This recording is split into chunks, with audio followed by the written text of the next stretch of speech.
We'll start off in Seattle. So how is Seattle treating you? We know you're in the XFL with the Sea Dragons right now. Are you permanently in Seattle? How long have you been out there? We're based out of Dallas. XFL's got everybody based in Dallas, so I'm in Dallas right now. Gotcha. We're by the airport, and we're located, I guess, amongst the 8 teams. We're in like a couple scattered across DFW and a few different hotels. But Seattle, I stayed there during a pandemic, and not long after the pandemic, um, I want to say I moved from there to Kansas City, but Seattle's been good to me, man. Good. How about we'll go to the XFL now, current day here, before we touch on, your NFL and playing for the Browns and playing some of the great quarterbacks. How different is playing in the XFL versus the NFL? Phil and I were just touching on it last week. Some of the rules you see, man, like we touched on it, like it would be cool as hell if the NFL introduced like 4th and 15 instead of doing an onside kick. Go Yeah. for it. How different is it playing in the NFL compared to the XFL? It definitely highlights, I think, the coaches' abilities and to maximize the game with all the new rules and stuff. I mean, I don't think any of us are really too familiar or um, familiar enough with the rules on how I think we could maximize them just yet. But I think it could be, implemented. I think a 2 point, 3 point conversion, things like that after a touchdown could be used for the NFL. But or maybe even the mics for the offense. Maybe not calling the plays over the loudspeaker for the TV to hear, but you know what I mean. Uh, Something. Oh yeah. It definitely seems like it makes it more entertaining, more possibilities for comebacks. We've seen it already once. AJ McCarron led a monster comeback this year in the XFL. Morgan Ellison is the running back for you guys right now, right? Right, he is. Uh, He's one of two. I believe our other one, Brendan Knox, is hurt right now or something like that. Yeah. Gotcha. Yeah, I actually Morgan Ellison. He went to Pick Central. I went to high school with him, so it was pretty cool. Good dude. So it's good to see he's out there. Good. You guys are currently 0-2 right now, Sea Dragons. You play the Vipers this next game, who are also 0-2. Can we expect the first dub of the season this next game against the Vipers? Most definitely. I mean, look, most definitely. I think we should have won every game, but that's just me being a perfectionist. I know these guys here; they plan to win every game. We practice to win every game. Mm-hmm. We got the mentality to win every game, from the coaches down to the media, like the video staff. I mean, it just goes to show professional, developmental, semi-professional, just like how hard it's going to be to put together a team and say, "Oh, I'm gonna go out there and win it all." So we're still trying to pick up the pieces. We left a lot of opportunity out there on the table. Guys are still hungry, which is good to see. Nobody quit, they gave up, and nobody's really, bitching or complaining. Thankfully, so I mean, we got a good group of guys here with the Sea Dragons, man, and yeah, yeah, yeah. Las Vegas. I mean, hey, it's another opportunity to go out there and showcase our team, For and I sure. think walk away with a dub. So that's the hope. 100%. The two games that obviously you guys had, I was looking, they were very close, like you said. I know you said you felt like you should have won both. Lost by 2 and lost by 4. So I mean, yeah, you guys are right there. Let's move to your time in the NFL. After your Browns career, we'll start after the Browns career. You got to catch touchdown passes from Patrick Mahomes, Tom Brady. What was it like being able to play with those elite quarterbacks who are, obviously people consider Tom Brady the GOAT, Yeah. and Mahomes is on that trajectory right now. So what was it like to play with, those guys such as Patrick Mahomes and Tom Brady? It's basically a deep dive, I think, into their not only into like their knowledge of the game, their wisdom and knowledge of the game, but also into their lives a little bit. So I mean, the team takes on the identity of his leader, and that's or his quarterback, which is a byproduct of the coach and the owner, and GM and whatnot. So it all worked. It all worked great, I think, in Kansas City and in Boston. And I've experienced those winning environments, and that's hard to duplicate. That's hard to replicate that, and you got to have a group of guys so special. We seen is once every 2 decades. You know what I mean? Yep. That you might see these generational type players step in there And no matter who comes in, Josh Gordon or Phil Taylor, whomever walks in the door, they're still kind of moving and grooving, and they'll see. They talk about November football, so Yeah, the pedigree, is it's at the highest it could be, I think, for NFL football, So transitioning with the XFL, I mean, that's what we're trying to get. We're trying to get guys that haven't been to the league or guys that are in the league to try to get in contact and get used to and getting in tune with some of these work ethics and these training routines and what it's like to be a champion, man. But those are some special guys you mentioned. I know you weren't with, Tom too long, but how fierce of a leader is he actually in terms of, like, there's some clips, bro, like, Phil, I know you've seen him. yeah. Tom Brady will rip into your ass if you're not, on top of your game. That's the difference between winning teams and losing teams. And Josh can tell you that when you got guys like that and ripping the guys in the locker room and stuff, tell you what you need to hear, not what you want to hear. That's the difference between them winning teams. And Josh, so how fierce was Tom Brady when it comes to that? Because like I said, we all see the clips. You got to play with him firsthand.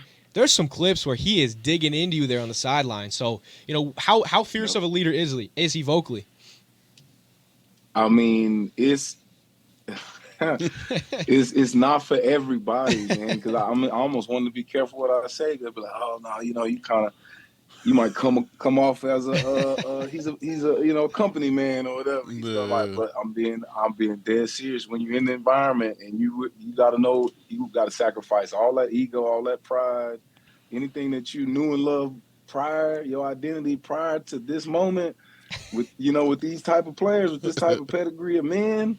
What I mean? It's like, you might as well leave that at the door, because it's a shock. It's going to be a culture shock having somebody rip you just for a mental mistake. Be like, oh, shoot. Nobody really makes mental mistakes on this team. When you look at all the film, nobody got yelled at but you. Be like, oh, all right, now I see what's going on. I don't want to be the weakest link.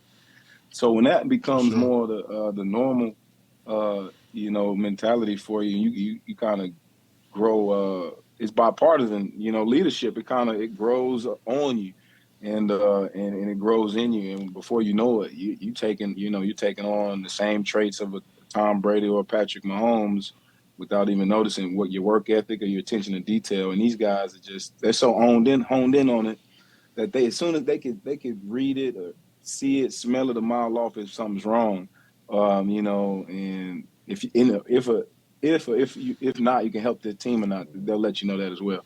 Yeah. It's got to be cool to be able to take some of the stuff you learn from some of those greats and take it to the XFL. How you mentioned we're wanting to be more competitive and to showcase guys. So to have a guy like you, Josh, that can take what you've learned in the NFL from some of these greats and try to teach. Maybe it's a young guy in the XFL trying to come up. It's pretty cool that's the opportunity there, and that's the case. Let's talk Brown's career, because a lot of our listeners, that's what they want to hear about.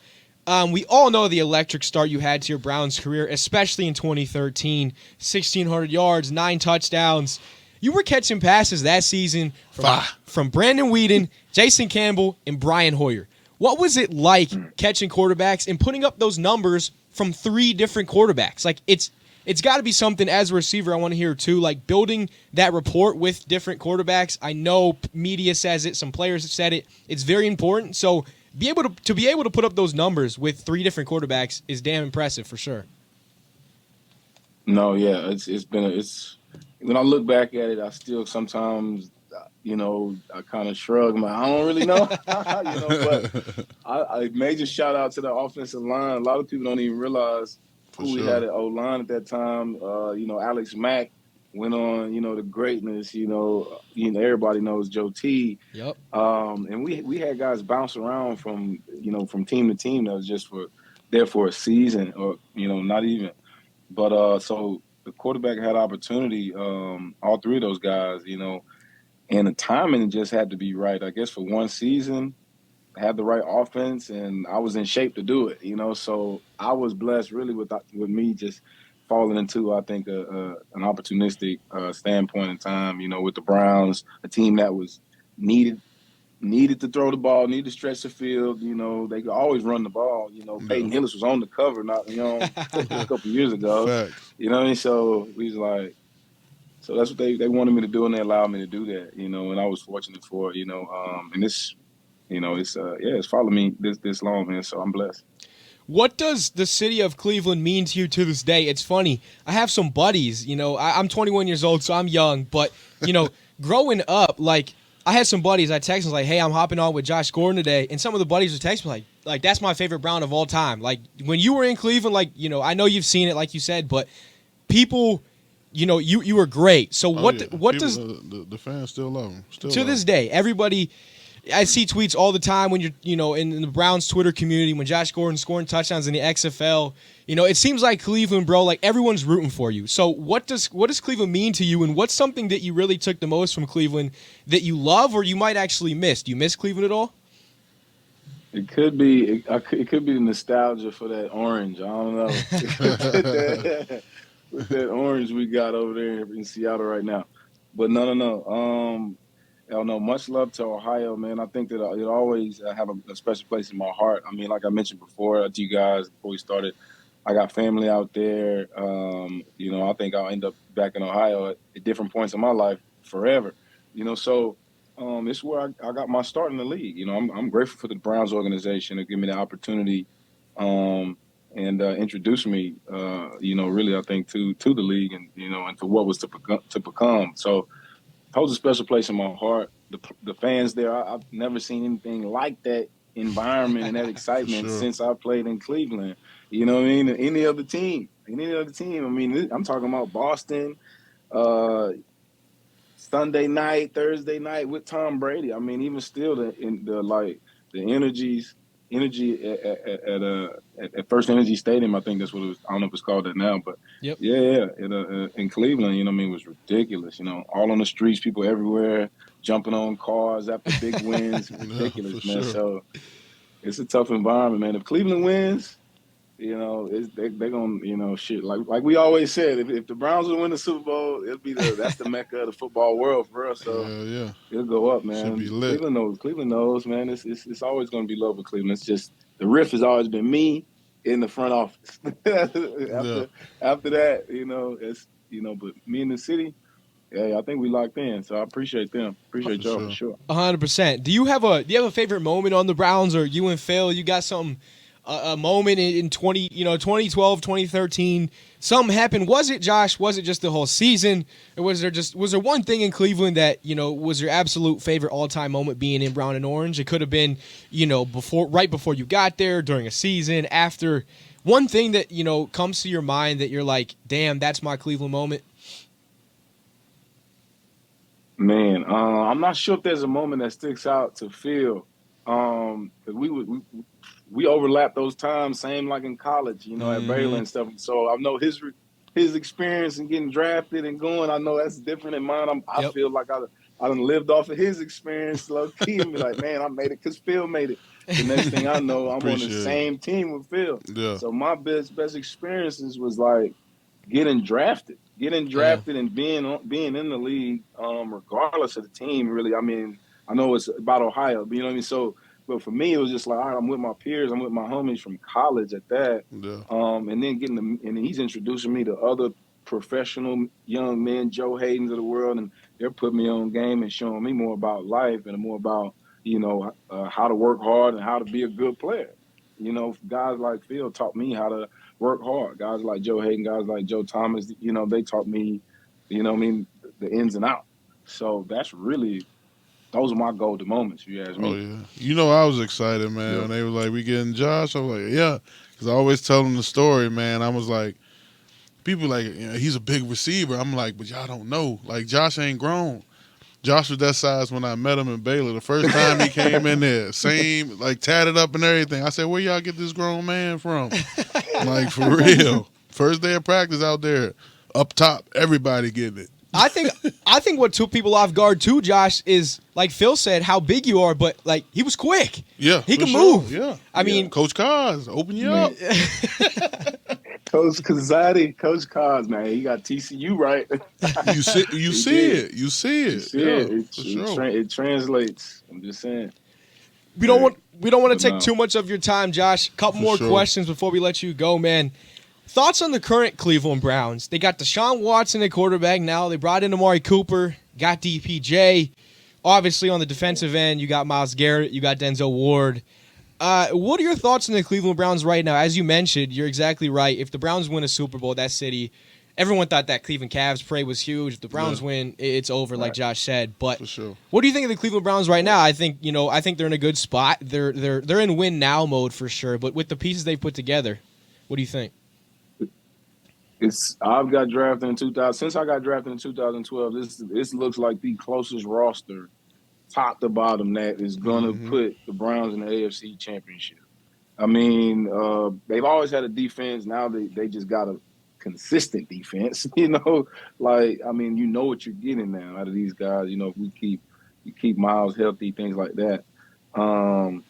And then on offense, I mean, you got what you want at quarterback now. I mean, all your personal stuff aside, that's up to you. But we talking about football. Hey, you got your squad there. I'm a big fan of Donovan Peoples-Jones. I've been watching him since Michigan. He's an electric, dynamic player, returning kicks. I'm like, that's what they needed. That's what they need. For sure. So, hey, who knows? They might give me a call, man, after the season, man. You know what I mean? So to close, United in Cleveland. What's up? To close out, I wanted to ask. It's funny you bring that up. One question. So, say you're chilling in Seattle, wherever you're at. You pick up your phone. Andrew Berry and Jimmy Haslam are on the other end, and say, "JG, come catch passes from DW4." I think Cleveland fans want to hear it. What's your response? Do you know a good realtor? I'm coming back to Ohio. For sure. Hey, for real. No question. No question. For sure. No question. We got Phil out here. There's a ton of former Cleveland Browns still around. You mentioned, Joe Thomas, he's around. We just got to talk to Joe Hayden a couple weeks ago, Phil and I. Great dude. But Josh, again, we don't want to take too much of your time, so we really appreciate you coming on. Very nice to meet you. Keep it up in the XFL, man. Again, when it was 2013, I think I was 12, 13 years old, bro. So it was a pleasure watching you. We appreciate it, man, and best of luck. Appreciate it, bro. Thank you guys, man. I appreciate you, Phil. I appreciate you, man. It's great meeting you guys, man. Keep doing your thing.